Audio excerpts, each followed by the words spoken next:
AIIMS എവിടെ? AIIMS കൊണ്ടുവരാതെ Alappuzha കൊണ്ടുവരാൻ AIIMS കൊണ്ട് എയിംസ് എവിടെ? തൃശ്ശൂർ മന്ത്രി പറഞ്ഞ എയിംസ് കൊണ്ടുവരുന്നത്, എയിംസ് അവിടെ. അരി വെന്തോന്ന് നോക്കാൻ കലത്തിലെ ചോറെല്ലാം നെക്കി നോക്കണ്ട, ഒറ്റ ഒരെണ്ണം ഒന്നോ രണ്ടോ ചോറെടുത്ത് നെക്കി നോക്കിയാൽ പറയാം. ഞാൻ പക്ക കോൺഗ്രസ്സുകാരനായിരുന്നു, പക്ഷേ കോൺഗ്രസിന്റെ വിരുദ്ധമായ നടപടികൾ ഒരുത്തനും വളരാൻ സമ്മതിക്കത്തില്ല. വളർന്നു കഴിഞ്ഞാൽ അവനെ തലകടി വരും. പുള്ളി ഐഷാപൊറ്റിയുടെ ആളാണ്, പറയുമ്പോ അങ്ങനെ പറയുന്നു എന്നേ ഉള്ളൂ. ഐഷാപൊറ്റിക്ക് വോട്ട് ചെയ്യുന്നത്.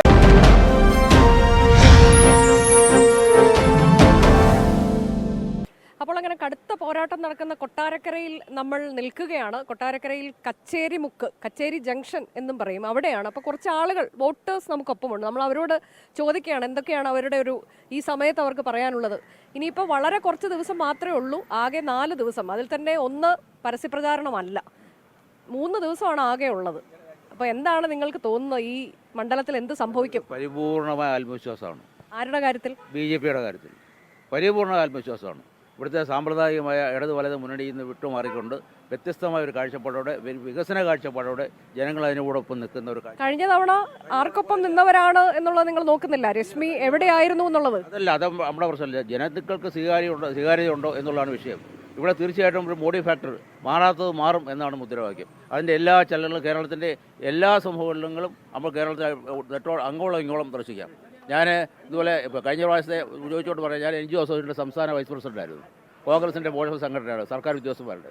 അതിനൊക്കെ ഉപരിയായിട്ട് ഉമ്മൻചാണ്ടി സാറിൻ്റെ അഡീഷണൽ പ്രൊഫസർ സെക്രട്ടറിയായിരുന്നു അദ്ദേഹം, മുഖ്യമന്ത്രിയായിരുന്നപ്പോൾ. അപ്പോൾ തീർച്ചയായിട്ടും അതിനകത്തൊക്കെ വിചാരിച്ചു. പേരെന്താണ്? NB രാജഗോപാൽ. ഉമ്മൻചാണ്ടി സാർ പോയപ്പോഴത്തേക്ക് തീർച്ചയായിട്ടും അതോടൊപ്പം ആ ലെഗസി അങ്ങ് പോയി. അത് പിന്നെ ഒരു ഓർമ്മ എങ്ങോട്ടും. പക്ഷേ ഇപ്പോൾ BJP ചേർന്ന കാരണം വെച്ച് കഴിഞ്ഞാൽ തീർച്ചയായിട്ടും ദേശീയത ഉൾക്കൊള്ളുന്ന പ്രസ്ഥാനം BJP ആയിട്ട് മാത്രമായി. കോൺഗ്രസിനെന്ന് പറഞ്ഞു കഴിഞ്ഞാൽ അതിപ്പോൾ യഥാർത്ഥത്തിൽ കോൺഗ്രസ് ഇന്ത്യ മഹാരാജ്യത്തിൻ്റെ ശത്രുക്കളാണ് എൻ്റെ AICC നേതൃത്വം. ജോർജ് സോറോസിനെ പോലുള്ള അല്ലെങ്കിൽ അങ്കിൾ സാമിനെ പോലുള്ള ആളുകളെ കൂട്ടുപിടിച്ചുകൊണ്ട് രാജ്യത്തിന് തീരെഴുതി കൊടുക്കുന്ന സംവിധാനത്തിലേക്ക് പോകുമ്പോൾ ഒരു രാജ്യത്തിലേക്ക് ഒരിക്കലും അത് അംഗീകരിക്കാൻ കഴിയില്ല. അപ്പോൾ തീർച്ചയായിട്ടും ദേശീയതയിൽ ഊന്നിയുള്ള പ്രവർത്തനം കേരളത്തിൽ പ്രകടമായ മാറ്റം വരും. ഇന്നലെ തന്നെ തിരുവല്ലയെ കണ്ടില്ലേ, അനൂപ് ആന്റണി എന്ന് പറഞ്ഞാൽ കേരളത്തിലെ മത്സരാംഗമുള്ള ആദ്യത്തെ MLA ആണ്, ഉറപ്പാണ്. അതുപോലെ പാലായി ഷോൺ ജോർജ്, ഇങ്ങോട്ട് വന്നാൽ ഒട്ടനവധി. ചുരുക്കം പറഞ്ഞാൽ ഭരണം പിടിക്കത്തില്ല, പക്ഷേ ഭരണം പിടിക്കാനുള്ള അടുത്ത പ്രാവശ്യം ഭരണം പിടിക്കും. പക്ഷേ ഇനി ഇവിടെ ആര് ഭരിക്കണം? ഈ പിന്നെ അങ്ങോട്ടും ഇങ്ങോട്ടും പോരാട്ടം നടത്തിയിട്ട് അഡ്ജസ്റ്റ്മെൻറ്റിൽ ഭരിക്കാൻ വന്നാൽ നടക്കത്തില്ല. BJP ഒരു 22-23 സീറ്റ് പിടിക്കും. ഇവിടെ രാജേന്ദ്രൻ അല്ലർക്ക്, വിശ്വനാഥ രാജേന്ദ്രർക്ക് തൽക്കാലം ഭരിക്കും. ശരി, അപ്പോൾ നമുക്കിവിടെ കുറച്ച് സ്ത്രീകളുണ്ട്, ഇദ്ദേഹമുണ്ട്. താങ്കൾ ഓട്ടോ തൊഴിലാളിയാണോ? ഓട്ടോ ഡ്രൈവറാണ് അല്ലേ? എത്ര കാലമായിട്ട് ഇവിടെ ഉണ്ട്? 10-30 വർഷം കൊണ്ടുണ്ട്. ഇവിടെ കൊട്ടാരക്കരക്കാരനാണ്. ഇവിടത്തെ മാറ്റങ്ങളെല്ലാം വർഷങ്ങളായി കണ്ട് അവസാനം വന്നിരിക്കുകയാണ്. അതെ, ഇനി മാറ്റങ്ങൾ ആഗ്രഹിക്കുന്നു. നമ്മൾ വികസനം വേണം, മാറ്റം ഉണ്ടാവണം. അതിനാര് ജയിക്കണം? അത് താമര രശ്മി ജയിക്കും.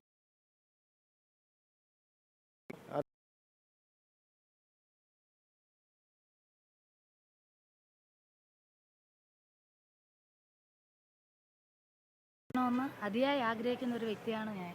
മോദി സർക്കാരിന്റെ ഭരണം വന്നെങ്കിൽ മാത്രമേ വികസനം കേരളത്തിലുണ്ടാവൂ.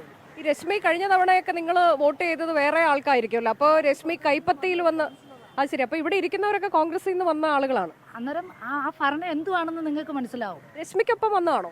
അല്ലല്ല, അതിന് മുന്നേ കോൺഗ്രസിൽ നിന്ന് വന്ന ഒരു കൗൺസിലറാണ് ഞാൻ. ഏറ്റവും നല്ല ഭരണം കാഴ്ചവെക്കണമെങ്കിൽ BJPക്ക് മാത്രമേ സാധിക്കുകയുള്ളൂ. മറ്റു ഭരണങ്ങൾ വർഷങ്ങൾ കൊണ്ട് ഭരണങ്ങൾ വരുന്നുണ്ട്, LDF UDF മാറി ഭരിക്കുന്നുണ്ട്. കേരളത്തിൽ എന്ത് വികസനം ഉണ്ടായിട്ടുണ്ട്? കട്ടുമുടിച്ചിട്ടുള്ളതല്ലാതെ യാതൊന്നും നടന്നിട്ടില്ല. ഇപ്പോൾ ഈ ഇലക്ഷൻ വരുമ്പോൾ അതിന് മുന്നേ റോഡുകളെല്ലാം കുഴികളായി കിടക്കുന്ന റോഡുകൾ ഇലക്ഷൻ്റെ തലേന്ന് കൊണ്ടുവന്ന് വെച്ച് 2 ദിവസത്തിന് മുന്നേ കൊണ്ടുവച്ച് രാത്രിയിലാണ് പലയിടത്തും റോഡ് ടാർ ചെയ്യുന്നത്. ഒരു മഴയ്ക്ക് ഒലിച്ചു പോകാതിരുന്നാൽ അത് ഭാഗ്യമെന്ന് പറയാം. അപ്പോൾ അതാണ് ശരി. അപ്പോൾ അതാണ് നമുക്ക് ഇവിടെ കൂടി ചോദിക്കാം. നിങ്ങളൊക്കെ പാർട്ടി പ്രവർത്തകരാണോ എന്ന് എനിക്കറിയില്ല. ഏതായാലും നിങ്ങൾ എന്താണ് ഈ സമയം? 4 ദിവസമേ ഉള്ളൂ, അതിൽ തന്നെ 3 ദിവസമാണ് പ്രചാരണത്തിനുള്ളത്, പരസ്യ പ്രചാരണത്തിന്. തീർച്ചയായിട്ടും KN ബാലഗോപാൽ വിജയിക്കുമെന്നാണ് ഞങ്ങൾക്ക് പറയാനുള്ളത്. 1350 കോടി രൂപയുടെ സമഗ്രമായ വികസനമാണ് ഈ മണ്ഡലത്തിൽ നടന്നിട്ടുള്ളത്. ഏത് മേഖല എടുത്തു നോക്കി, വിദ്യാഭ്യാസ മേഖല എടുത്തു നോക്കിയാൽ ഇപ്പോൾ ഡയറ്റ്, അത് അതിൻ്റെ കെട്ടിടം പുരോഗമിച്ചുകൊണ്ടിരിക്കുകയാണ് അതിൻ്റെ വർക്കുകൾ. അതുപോലെ തന്നെ 75 കോടി രൂപയാണ് സ്കൂൾ കെട്ടിടങ്ങൾക്ക് വേണ്ടി മാറ്റിവെച്ച് അതിൻ്റെ പണി പൂർത്തീകരിച്ചത്. അതുപോലെ തന്നെ 250 കോടി രൂപ മുടക്കിയാണ് റോഡിൻ്റെ വികസനങ്ങൾ നടത്തിയിട്ടുള്ളത്. അതുപോലെ തന്നെ KN ബാലഗോപാലിനെ അഡ്രസ്സ് ചെയ്യപ്പെടേണ്ടത് ഈ മണ്ഡലത്തിൻ്റെ ഭാഗമായിട്ട് മാത്രമല്ലല്ലോ. NH66 ആ മേഖലയുമായി ബന്ധപ്പെട്ട് ആ റോഡിൻ്റെ പണി പൂർത്തീകരിക്കാൻ പോകുന്നു. അതുപോലെ തന്നെ മെട്രോയുമായി ബന്ധപ്പെട്ട്, വാട്ടർ മെട്രോയുമായി ബന്ധപ്പെട്ട്, പിന്നെ തുരങ്കപാതയുമായി ബന്ധപ്പെട്ട്, അതുപോലെ തന്നെ സ്ത്രീകൾക്ക് 30-60 വയസ്സിനിടയിലുള്ള സ്ത്രീകൾക്ക് പെൻഷൻ കൊടുക്കുന്നതുമായി ബന്ധപ്പെട്ട് 33.34 ലക്ഷം സ്ത്രീകൾക്കാണ് കൊടുക്കുന്നത്. അതുപോലെ തന്നെ കണക്ട് ടു വർക്കിൻ്റെ ഭാഗമായിട്ട് 5.5 ലക്ഷം യുവതി യുവാക്കൾക്കാണ് ട്രാൻസ്ജെൻഡർ വിഭാഗത്തിൽപ്പെട്ടവർക്കാണ് അതുമായി ബന്ധപ്പെട്ട് സ്കോളർഷിപ്പ് ഏർപ്പെടുത്തിയിരിക്കുന്നത്. അതുപോലെ തന്നെ പെൻഷൻ 62 ലക്ഷം പേർക്കാണ് ഈ കേരളത്തിൽ പെൻഷൻ കൊടുക്കുന്നത്. ഇത് മുടക്കമില്ലാതെ കൊടുക്കുകയാണ്. ഇപ്പോൾ 2000 വർദ്ധിപ്പിച്ച് മുടക്കമില്ലാതെ കൊടുക്കുന്നു. ഈ അതുപോലെ തന്നെ അതിദാരിദ്ര്യമില്ലാത്ത ഒരു മേഖലയായി കേരളം മാറിയിരിക്കുകയാണ്. അതായത് ഈ മണ്ഡലത്തിൽ നിന്നുള്ള കേരളത്തിന്റെ ധനകാര്യമന്ത്രിയുടെ ആ ഒരു നേട്ടം കൂടി വിലയിരുത്തപ്പെടുന്നുള്ളതാണ് താങ്കൾ പറഞ്ഞു വെക്കുന്നത് അല്ലേ? ഇവിടെ ഒന്നാമത് പറയേണ്ട BJP-ക്കാർ പറഞ്ഞിട്ടുണ്ട്. ആ BJP-ക്കാരെല്ലാം കോൺഗ്രസ്സുകാരായിരുന്നു. അവർ പോയതെന്ന് പറഞ്ഞു കഴിഞ്ഞാൽ ഇപ്പോൾ നമ്മുടെ ഇവിടുത്തെ സ്ഥാനാർത്ഥിയായിട്ടുള്ള രശ്മി പോയതുപോലും അവർക്ക് 50 ലക്ഷം രൂപ കടമുണ്ട്. കുതിരക്കച്ചവടത്തിൻ്റെ ഭാഗമായിട്ട് അവർ പോകുന്നു. അവരെ നമ്മൾ ഇവിടെ മത്സരം നടക്കുന്ന UDF LDF തമ്മിലാണ്. ഗുരുതരമായ ആരോപണമാണ്. വിഷയം പറയട്ടെ. കൊട്ടാരക്കരയെ സംബന്ധിച്ചിടത്തോളം ഐഷ പോറ്റി വന്ന് ചുമ്മാതെ ജയിച്ചതല്ല. ബാലകൃഷ്ണപിള്ളയെ തോപ്പിച്ചു എങ്കിൽ CPM-ന്റെ ജോർജ് മാത്യു വന്നപ്പോൾ എന്തുകൊണ്ട് ജയിച്ചില്ല? ഇവിടെ ഇദ്ദേഹം ഐഷ പോറ്റി ജയിച്ചതിന്റെ കാരണം വ്യക്തിപരമായ വോട്ടും അവരുടെ കഴിവും കോൺഗ്രസിന്റെ വോട്ടും അല്ലെന്നുണ്ടെങ്കിൽ അന്ന് ജയിച്ചത് CPM-ന്റെ വോട്ട് മാത്രമല്ല, ഐഷ പോറ്റിയുടെ വോട്ട് കൂടെ കൂടിയോണ്ടാണ്. ഈ രശ്മിയെ സംബന്ധിച്ചിടത്തോളം ബൾബി മത്സരിച്ച ഒരു സ്ത്രീയാണ്. അവരിവിടെ കോൺഗ്രസിൽ പെട്ടെന്ന് വന്നു. താങ്കൾ കോൺഗ്രസ്സുകാരനാണോ? അല്ല, ഞാനതാ പറയാൻ വരുന്നത്. കൊട്ടാരക്കരയുടെ വികസനം എന്ന് പറയുന്നത് നിങ്ങളുടെ നിത്യജീവിതത്തിൽ എന്തു മാറ്റം വരുത്താൻ കഴിഞ്ഞു, നിങ്ങളുടെ കുട്ടികളുടെ വിദ്യാഭ്യാസത്തിൽ എന്തു മാറ്റം വരുത്താൻ കഴിഞ്ഞു, നിങ്ങളുടെ ടൂറിസം മേഖലയിൽ എന്ത് വിദ്യാഭ്യാസം വരുന്നത്, നിങ്ങൾ ഈ പറയുന്ന വികസനം മാറ്റം വരുത്താൻ കഴിഞ്ഞിട്ടുണ്ട്. കൊട്ടാരക്കരയിൽ സമാനതകളില്ലാത്ത വികസന പ്രവർത്തനമാണ് നടത്തിയിട്ടുള്ളത്. ഈ കഴിഞ്ഞ തവണയിൽ കൊട്ടാരക്കരയുടെ MLA-യും കേരളത്തിന്റെ ധനകാര്യ വകുപ്പ് മന്ത്രിയായിരിക്കുന്ന KN ബാലഗോപാൽ കൊട്ടാരക്കര മണ്ഡലത്തിൽ സമാനതകളില്ലാത്ത വികസനം നടത്തിയിട്ടുണ്ട്. ഒറ്റ ഉദാഹരണം അരി വെന്തോന്ന് നോക്കാൻ കലത്തിലെ ചോറെല്ലാം നെക്കി നോക്കണ്ട. ഒറ്റ ഒരെണ്ണം 1-2 ചോറെടുത്ത് നെക്കി നോക്കിയാ പറയാം. നമ്മൾ നിൽക്കുന്ന ഈ സ്ഥലം ഞാൻ പറയാം. ഇടപെടരുത്. കൊട്ടാരക്കര മണ്ഡലത്തിലെ മുഴുവൻ വികസന പ്രവർത്തനം ഞാൻ എടുക്കുന്നില്ല. 1-2 കാര്യം പറയാം. 1.5 കിലോമീറ്ററാണ് പുലവൻ ജംഗ്ഷൻ തൊട്ട് നമ്മളിപ്പോൾ നിൽക്കുന്ന ഈ സ്ഥലം വരെ വരുന്ന നീളം. ആ 1.5 കിലോമീറ്ററിനുള്ളിൽ തന്നെ കേരളത്തിലെ ഏറ്റവും വലിയ ബസ് സ്റ്റാൻഡായ കൊട്ടാരക്കര KSRTC ബസ് സ്റ്റാൻഡ് നവീകരിക്കാൻ പോകുന്നു. പ്രൈവറ്റ് ബസ് സ്റ്റാൻഡ് നവീകരിച്ച് കഴിഞ്ഞു. അത് കഴിഞ്ഞ് വന്നു കഴിഞ്ഞാൽ കൊട്ടാരക്കര പോലീസ് സ്റ്റേഷൻ തൊട്ട് ഫ്രണ്ടിൽ കാണുന്ന പോലീസ് സ്റ്റേഷൻ, ആ പോലീസ് സ്റ്റേഷൻ നവീകരണം നടത്തി, SP ഓഫീസ് നവീകരണം നടത്തി. നമ്മുടെ തൊട്ട് മുമ്പിൽ കൊട്ടാരക്കര ഗണപതി ക്ഷേത്രമാണ്. കൊട്ടാരക്കര ഗണപതി ക്ഷേത്രത്തിന്റെ മുമ്പിൽ തീർത്ഥാടകരായിരിക്കുന്നവർക്ക് താമസിക്കാൻ പിൽഗ്രീം സെന്റർ ഉണ്ടാക്കുന്ന തരത്തിലേക്ക് കേരളത്തിൽ തൊട്ട് അപ്പുറത്തേക്ക് പോയാൽ സോഹോ സെന്റർ IT മേഖലയിൽ അങ്ങനെ വൻ കുതിപ്പാണ് കേരളത്തിൽ KN ബാലഗോപാലും കൊട്ടാരക്കരയിൽ പ്രത്യേകിച്ചും നടപ്പിലാക്കിയിട്ടുള്ളത്. ഇവിടെ ഒരാൾ പറയട്ടെ, കൊട്ടാരക്കരയുടെ സുവർണ കാലഘട്ടമാണ്. നമ്മൾ ഓരോ സുവർണ കാലഘട്ടം എന്ന് പറയുമല്ലോ. ഒരു രാജ്യത്തിന് ആവശ്യം വിദ്യാഭ്യാസം, ആരോഗ്യമുള്ള ജനതയാണ് വേണ്ടത്. ഈ 2 കാര്യങ്ങളും പൂർത്തീകരിച്ചുകൊണ്ടിരിക്കുകയാണ്. സ്കൂളുകൾ, സർക്കാർ സ്കൂളുകളെല്ലാം നല്ല മികവിന്റെ കേന്ദ്രങ്ങളാണ്. ഭരണകൂടാരായാലും എന്തുവായാലും പണ്ടത്തെ കൂട്ടല്ല. പാഠപുസ്തകങ്ങൾ തന്നെ നേരത്തെ വന്നു കഴിഞ്ഞു, വസ്ത്രങ്ങൾ ഉൾപ്പെടെ വന്നു കഴിഞ്ഞു. ഇത്രയും നല്ല സ്കൂൾ, നമ്മുടെ ബോയ്സിന്റെ ആ ഒരു ഗ്രൗണ്ടിന്റെ ഭാഗമായിട്ട് ആ വെയിറ്റ് ഷെഡ്, അതിന്റെ ഓഡിറ്റോറിയം, അതിന്റെ ഫ്രണ്ട് ഗേറ്റ്, ഇതെല്ലാം മാത്രം മതി. ഏറ്റവും നല്ല. പിന്നെ ഇവരൊക്കെ പറയുമല്ലോ, നമ്മളൊരു വീട് വെക്കുന്ന 1 വർഷം കൊണ്ട് 2 വർഷം കൊണ്ട് ആ വീട് വെച്ചെടുക്കുന്നത്. ഒരു ദിവസം ഒന്നും ചെയ്യാൻ ഒക്കത്തില്ല. ഓരോ പൂർത്തീകരിക്കേണ്ടത് ഓരോ കാലാവധി ഉണ്ട്. ആ കാലാവധി അനുസരിച്ച് ഓരോ പൂർത്തീകരിക്കും. അങ്ങനല്ല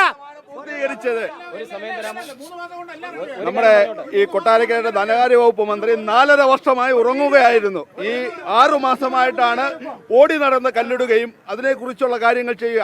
ഈ 4.5 വർഷമായി എവിടായിരുന്നു? ഒരു കാര്യം പറഞ്ഞോട്ടെ, ബഹളം വെക്കരുത് പ്ലീസ്. വികസനം എന്ന് പറയുന്നത് കടമെടുപ്പിൽ വികസനമുണ്ടായി. 6,66 കോടി രൂപ കടമെടുത്തു കൊടുക്കുമ്പോൾ ഇവിടെ 2014 നമ്മൾ ഭരിക്കുന്ന സമയത്ത്, കോൺഗ്രസ് ഭരിക്കുന്ന സമയത്ത് 76,000 കോടി രൂപ കടമുള്ളെടുത്ത് ഇവർ കടത്തിൽ വികസനം സംഭവിച്ചു. ഇവിടെ കൊട്ടാരക്കരയിലെ വികസനം ഞാനൊന്ന് പറയട്ടെ.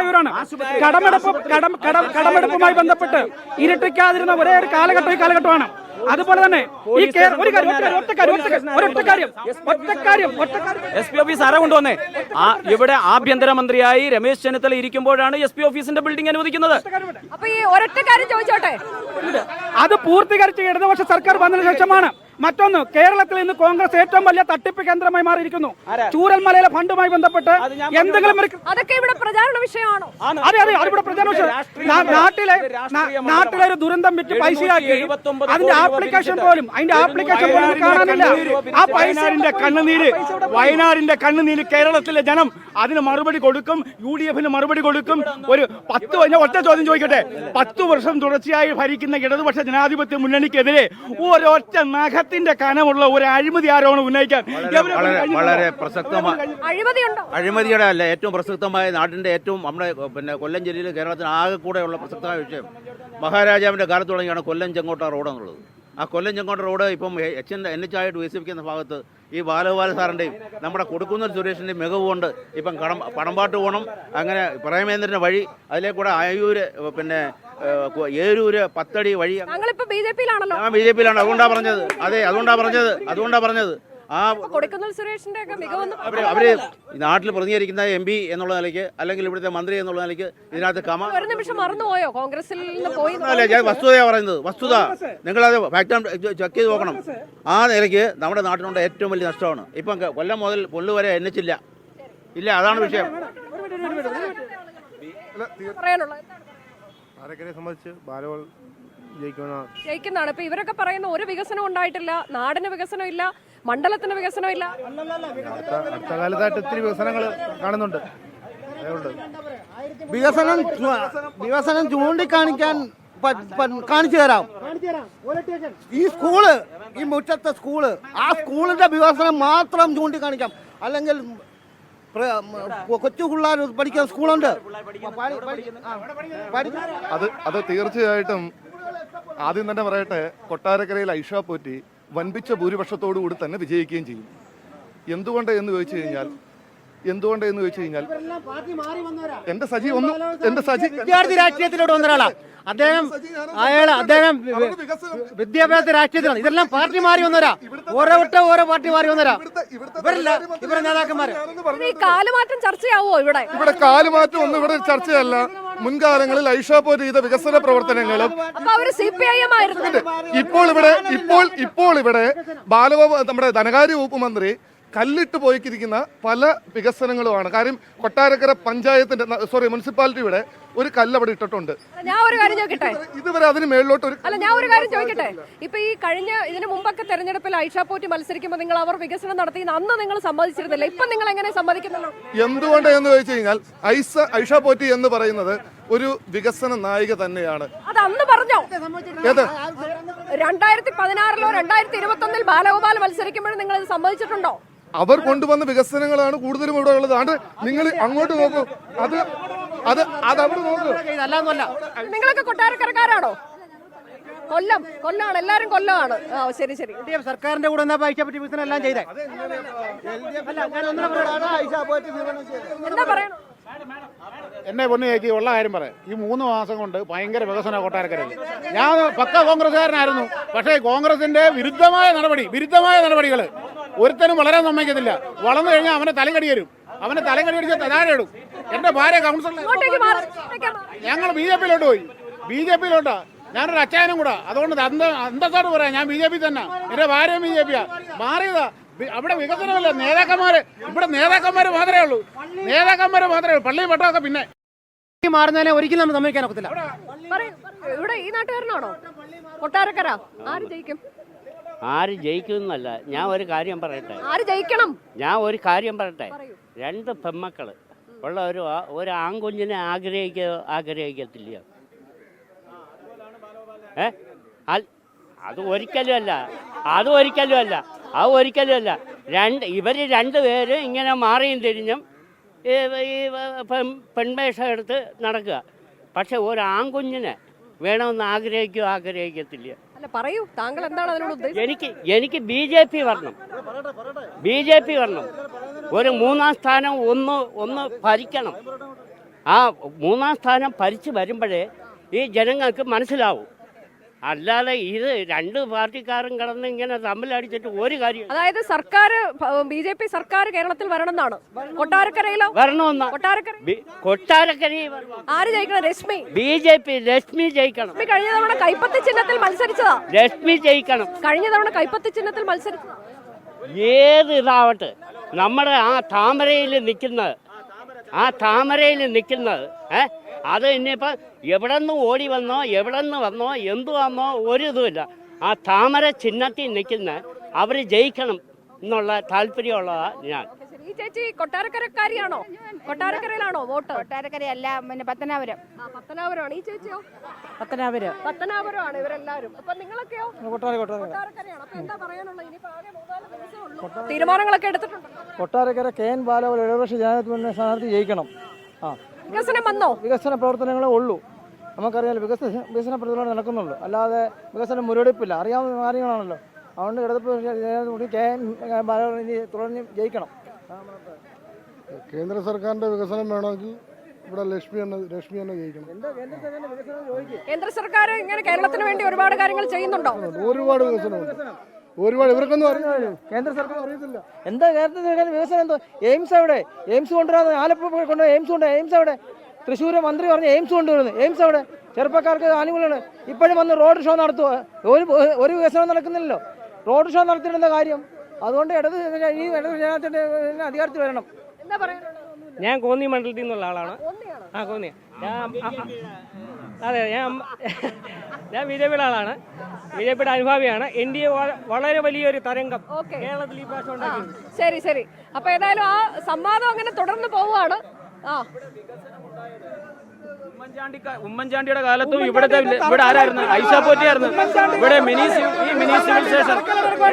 മറ്റൊരു കാര്യം ഉമ്മൻചാണ്ടിയുടെ തറക്കല്ല് കേരളം മൊത്തം കിടക്കുകയാണ്. മറ്റൊരു കാര്യം, ഇന്നത്തെ കോൺഗ്രസ് ആണ് നാളത്തെ BJP. ഇന്ന് കേരളത്തിൽ 14 പോലും കൊടുത്തില്ല. 18 മാസം മുടക്കുണ്ടായിരുന്നു. 18 നിങ്ങളുടെ തോമസ് ഐസക് പോലും സമ്മതിച്ചൊരു കേസ് കിട്ടാ. 18 മാസം പെൻഷൻ മുടക്കിയവരാ ഇവര്.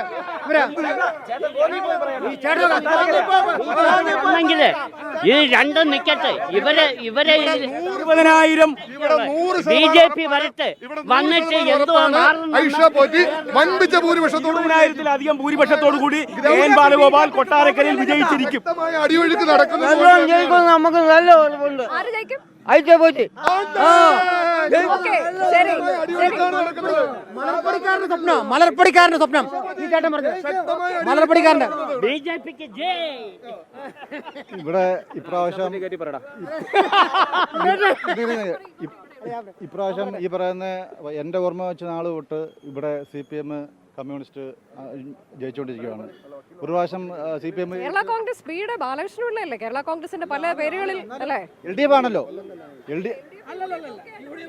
രണ്ടിതിലും മത്സരിച്ച് ജയിച്ചിട്ടുണ്ട്. അപ്പോൾ ഇവിടെ അങ്ങനെ വന്ന സമയത്ത് ഈ പറയുന്ന ഒരു പ്രാവശ്യം LDF മുന്നണി വരും, അടുത്ത പ്രാവശ്യം കോൺഗ്രസിന്റെ വരും. അപ്പോൾ എന്തെങ്കിലും ഫാൾട്ട് ഉണ്ടെങ്കിൽ ഈ പറയുന്ന അങ്ങോട്ടും ഇങ്ങോട്ടും വന്നുകൊണ്ടിരിക്കുക. ഇപ്പോൾ ഇപ്രാവശ്യം BJP വരണമെന്നാണ് ഇപ്പം ജനങ്ങളുടെ എല്ലാം ആവശ്യം. കാരണം ജനങ്ങളുടെ ആവശ്യത്തോട് കൂടി തന്നെ പുള്ളി ഐഷ പോറ്റിക്ക് വോട്ട് ചെയ്യുന്നുണ്ടോ? പുള്ളി ഐഷ പോറ്റിയുടെ ആളാണ്. പറയുമ്പോ അങ്ങനെ പറയുന്നു എന്നേ ഉള്ളൂ. ഐഷ പോറ്റിക്ക് വോട്ട് ചെയ്യുന്നത്. ഇഷ്ടമുള്ള ഭക്ഷണം നടക്കാനൊക്കത്തില്ല, ഒന്നും നടക്കത്തില്ല. നമുക്ക് ഉത്തരേന്ത്യ രാജ്യങ്ങൾ നമുക്കറിയാമല്ലോ. അവിടെ 3000 രൂപ പെൻഷൻ തരുമ്പോ ആ പെൻഷൻ മേടിച്ചിട്ട് 1/2 കിലോ ബീഫ് മേടിച്ച ആ ബീഫിന്റെ പേര് തല്ലിക്കൊല്ലുന്നവരാ BJPക്കാർ.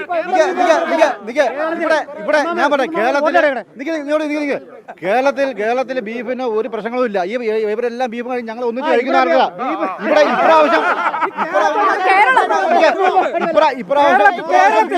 കേരളത്തിൽ ബീഫ് കഴിക്കണ്ട എന്ന് നിങ്ങൾ പറഞ്ഞാൽ അത് അംഗീകരിക്കാൻ കേരളം തയ്യാറാവില്ല.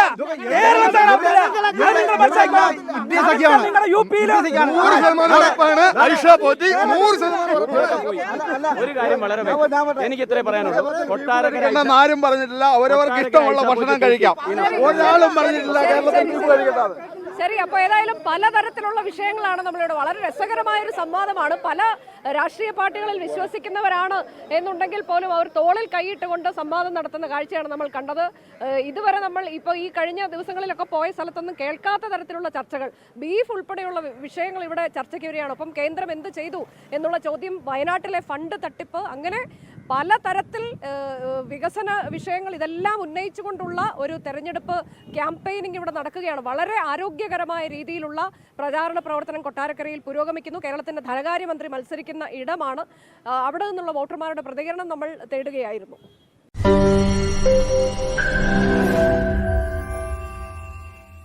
ലോകത്തെവിടെയായാലും ഏത് സമയത്തും 24 വാർത്തകളും ഓഗ്മെന്റഡ് റിയാലിറ്റി പാക്കേജുകളും എക്സ്പ്ലെയിനറുകളും വിശദമായി കാണാൻ ഞങ്ങളുടെ യൂട്യൂബ് ചാനൽ നിങ്ങൾക്ക് സബ്സ്ക്രൈബ് ചെയ്യാം.